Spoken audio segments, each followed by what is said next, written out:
नमस्कार, आप देख रहे हैं स्वत्व समाचार। मैं हूं प्रशांत रंजन। छठ महापर्व की शुरुआत हो चुकी है। 4 दिवसीय इस लोक पर्व का आज दूसरा दिन है। आज छठ व्रती खरना का पूजन करेंगे और खरना का प्रसाद ग्रहण करने के बाद कल अगले दिन अस्ताचलगामी सूर्य को नमन करेंगे, अर्घ देंगे।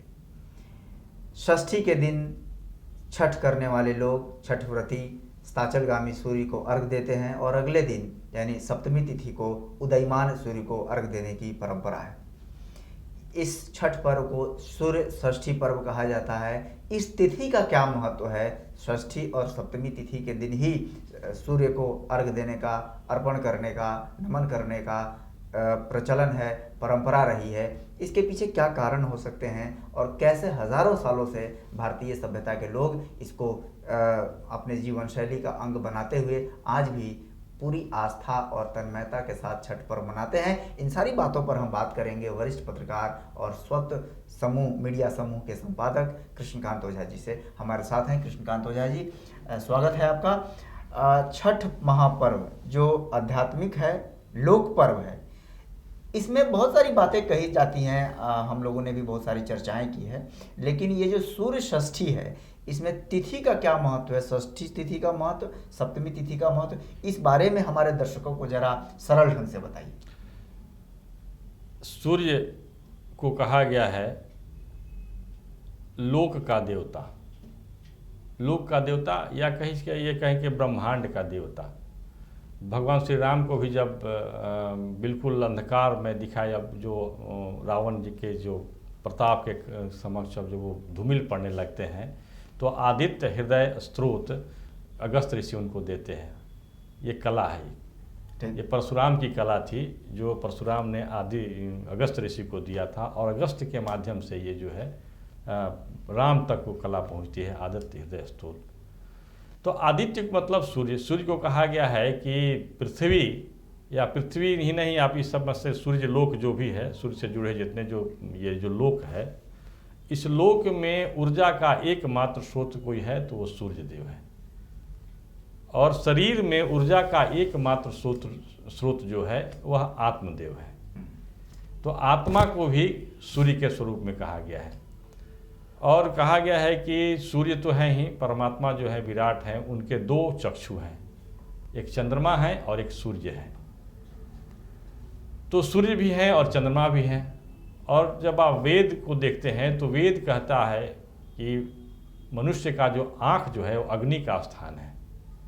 अग्निमीड़े पुरोहितम यज्ञश्च देवम मृत्युजम होतारम रत्नधातमम। और अग्नि में परमात्मा अपनी स्वयं की आहुति देता है, तब इस सृष्टि का निर्माण हुआ और तब इस सृष्टि का जो है विस्तार हुआ और परिपोषण भी होता है। इसीलिए वेद में ही कहा गया है तद वैष्णो परमम पदम सदा पश्यति सूर्यः दिवो व चक्षुरातमम। मतलब दिवा जो चक्षु जो है, ऊर्जा जो है, वो सूर्य देव है। तो ये जो बिहार जो है, बिहार जो एक प्रयोग भूमि रही है, आध्यात्मिक प्रयोग भूमि और विज्ञान की भूमि रही है। तो सूर्य षष्ठी जो होता है, इसमें विज्ञान है, 2 प्रकार के विज्ञान है, एक अध्यात्म विज्ञान भी है और एक भाव विज्ञान भी है। मनुष्य जो है, जो कार्य करता है, मनुष्य की जो आंतरिक ऊर्जा है वह कार्य करती है भाव विज्ञान के माध्यम से। यदि आप किसी अपने पिता को देख लेते हैं तो हर्षित होकर उनको दौड़ते हैं। यदि आप किसी को आदर्श मानते हैं और उसको आदर्श मान करके आप काम करते हैं तो आपकी ऊर्जा बहुत ज़्यादा लगती है। और यही भाव विज्ञान जो है मूर्ति पूजन का एक मूल है, और यही भाव विज्ञान सूर्य षष्ठी में भी काम आती है। इसमें काल गणना की भी बात हुई है। जब आप सूर्य षष्ठी की जब बात करते हैं तो ये लोक पर्व अवश्य है, लेकिन इसके पीछे जो है बहुत सूक्ष्म रहस्य भी है, काल गणना की भी बात होती है। ये जो सूर्य षष्ठी का जो व्रत है वह कृष्ण पक्ष में नहीं बल्कि शुक्ल पक्ष में होती है, और शुक्ल पक्ष के मध्याह्न में इस व्रत को करते हैं।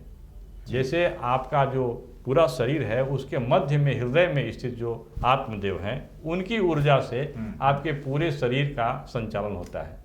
उसी प्रकार से इस सृष्टि के मध्य में जो स्थित जो है सूर्यदेव, उन्हीं से जो ऊर्जा मिलती है, उसी से सारा चीज़, चाहे गंदगी का समाधान हो या आपका भरण पोषण हो, पेड़ पौधे जो अपना भरण पोषण करते हैं।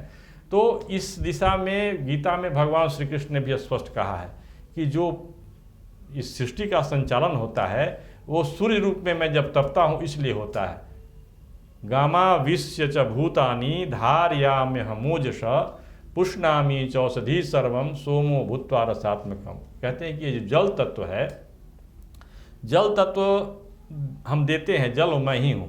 जल भी कहते हैं कृष्ण की परमात्मा कि मैं ही हूँ, और यह जल तत्व मैं तुमको देता हूँ। तुम्हारे शरीर के अंदर में भरण पोषण करने के बाद यह जल तत्व तुम पचा नहीं पाते, इसको निकालते हो और वो गंदा हो जाता है। तो उस गंदे जल को फिर से पवित्र करने के लिए मैं सूर्य के रूप में तपता हूँ और उसको अमृत गुण प्रदान करता हूँ। सूर्य के रूप में तपता हूँ, उसे अमृत गुण प्रदान करता हूँ, और उसी से पादप, पेड़ पौधे, जीव जंतु और मनुष्य सबका भरण पोषण होता है। इसलिए अर्जुन तुम इस चक्र, इस भूल में मत रहो, सूर्य मैं ही हूँ, सूर्य के रूप में मैं तपता हूँ। तो ये जो रहस्य जो है, जो पूरे हम आप देख रहे हैं कि जो गीता को उपनिषद भी कहा गया है, क्योंकि कृष्ण और अर्जुन के संवाद के रूप में यह ज्ञान प्रकट हुई है। उपनिषद जो भी है, जो भी वेद में जो ज्ञान है उपनिषद के रूप में प्रकट हुआ, फिर परंपरा से उसका विस्तार हुआ, उसका व्यवहार में उतरना हुआ।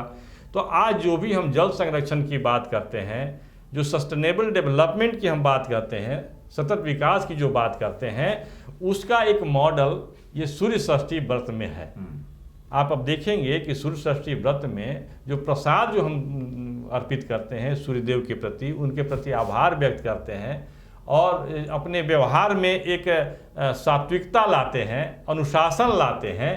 तो ये क्या है? भाव विज्ञान है। सूर्य को देखते हैं, सूर्य की सब देते ही केवल है, सूर्य देते ही हैं, और इसके साथ साथ क्या है, वो तपते भी हैं। मतलब सबके लिए तपनिष्ठ है, मतलब कर्मनिष्ठ होना चाहिए। सूर्य हमेशा त्याग भी होना चाहिए, कर्मनिष्ठ भी होना चाहिए, और हमेशा जो एक प्रतीक होता है कि बढ़ते रहना जो है, हमारे यहाँ जो है ना, उत्तिष्ठ जागृत प्राप्य परायण बोधत, उठो जागो और चलते रहो जब तक कि तुम्हें लक्ष्य की प्राप्ति नहीं हो सकती है। तो ये सारी बातों का एक संदेश देने वाला ये लोक पर्व है, जिसके सूक्ष्म तत्व को समझने की आवश्यकता है और समझाने की भी आवश्यकता है। बिल्कुल। जो कि छठ पर्व के अवसर पर हम, इसमें संस्कृति भी है। जब हम छठ पर्व करते हैं तो उत्साह है, उत्सव है, संस्कार है, संस्कृति है, रचना भी है।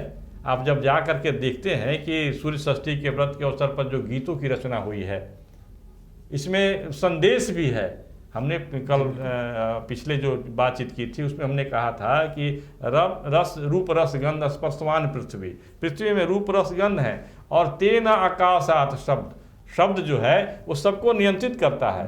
तो इसमें जब हम गीत देखते हैं तो पता है कि चैत ही मासे कोयलर बोले, कार्तिक शब्द सुनाए। मतलब जो चैत और कार्तिक के बीच में शब्द जोड़ रहा है। तो ये देख रहे हैं, काल भी है, काल गणना भी है। और षष्ठी के बारे में दो बातें हैं कि षष्ठी को माता के रूप में पूजते हैं, लेकिन यह काल माता है। षष्ठी जो है एक विशेष मुहूर्त है, और षष्ठी स्त्रीलिंग है, इसलिए षष्ठी माता के रूप में हमने उसकी पूजा शुरू कर दी। इसमें काल भी महत्व है, महत्वपूर्ण है, काल भी महत्वपूर्ण है। मतलब हमारे यहाँ जो काल गणना और काल के अनुरूप कार्य करना, जो मुहूर्त की बात की गई है, तो उसके भी महत्व को हम स्थापित करते हैं कि हम हमारे जो पृथ्वी की जो गति है, सूर्य के सानिध्य में जब आते हैं तो विशेष स्थिति आती है। उस समय दो अवसर आते हैं। कहा जाता है कि चैत मास में और आश्विन के बाद कार्तिक मास में। जो कार्तिक शुक्ल पक्ष, कार्तिक शुक्ल और तो ये विशेष अवसर आते हैं। तो ये इसमें ज्योतिष भी है। तो इस रूप में यदि हम देखते हैं तो एक जीवन के जो मतलब कह सकते हैं कि सस्टेनेबल डेवलपमेंट, सतत विकास वाले, ऐसा विकास जो सतत जारी रहे और मनुष्य की जो समस्याओं का समाधान भी करता रहे, आनंदपूर्ण जीवन देने वाला जो मॉडल है, वह एक सूर्य षष्ठी में प्राप्त है, पहले से दिया गया है, जो हमें परंपरा से मिलती रही है। ज्ञान का आधार, ज्ञान का संक्रमण 2-3 तरीके से होते हैं। परंपरा से भी होता है, हमने देख लिया, अपने माता पिता से उसको करना शुरू कर दिया, तो ये परंपरा से चलने वाला जो है, और इसीलिए लोक पर्व है। और इसमें ज़्यादा सामर्थ्य है, ज़्यादा लोगों को जोड़ता है। यदि आप जो कोई ज्ञान करिए, यज्ञ करिए, कोई या कोई योग करिए, इस प्रकार की भी बातें होती हैं, ज्ञान यज्ञ करिए, तो उसमें इतने लोग नहीं जुड़ते हैं। लेकिन इसमें ये लोक पर्व है, परंपरा में लोक है, लोक में परंपरा है, तो इससे जो है ये ज्ञान का संक्रमण बहुत व्यापक स्तर पर होता है और यह उतरते चला जाता है। लेकिन इसका जो मूल जो स्वरूप है वो बिगड़े नहीं, इसका ध्यान रखने की आवश्यकता है, क्योंकि आधुनिकता में जो हम हैं युग के प्रभाव के कारण इसके मूल स्वरूप में भी बदलाव होते चला जाता है। यहाँ तक कि अब गीतों में भी इसके जो मूल गीत हैं उसके स्वर में भी बदलाव देखा जा रहा है। तो वो बदलाव नहीं हो, इसको जो रूप है मौलिकता इसकी बरकरार रहे, ताकि यह जो लोक पर्व है अपना संदेश आगे हजारों हजार लाखों वर्षों तक ये देता रहे। इस प्रकार की बात, इसका चिंता की जानी चाहिए। बिल्कुल, छठ महापर्व जो लोक पर्व है इसकी मौलिकता बनी रहे, और तभी छठ पर्व करने के पीछे जो इसके सूक्ष्म कारण है, जो प्राकृतिक कारण है, सूर्य, चंद्रमा, पृथ्वी और जो पंच तत्व हैं, उससे कैसे हमारा शरीर प्रभावित होता है, इन चीज़ों को जानने के लिए छठ महापर्व एक बड़ा अवसर है। इसलिए हमें कोशिश करनी चाहिए कि छठ की मौलिकता बनी रहे और आने वाले सैकड़ों हजारों सालों तक छठ महापर्व इसी आस्था और तन्मयता के साथ संपन्न होता रहे। अध्यात्म, संस्कृति, कला से जुड़े और भी इस तरह के विश्लेषण और खबरों को जानने के लिए आप बने रहिए स्वतः समाचार पर। धन्यवाद।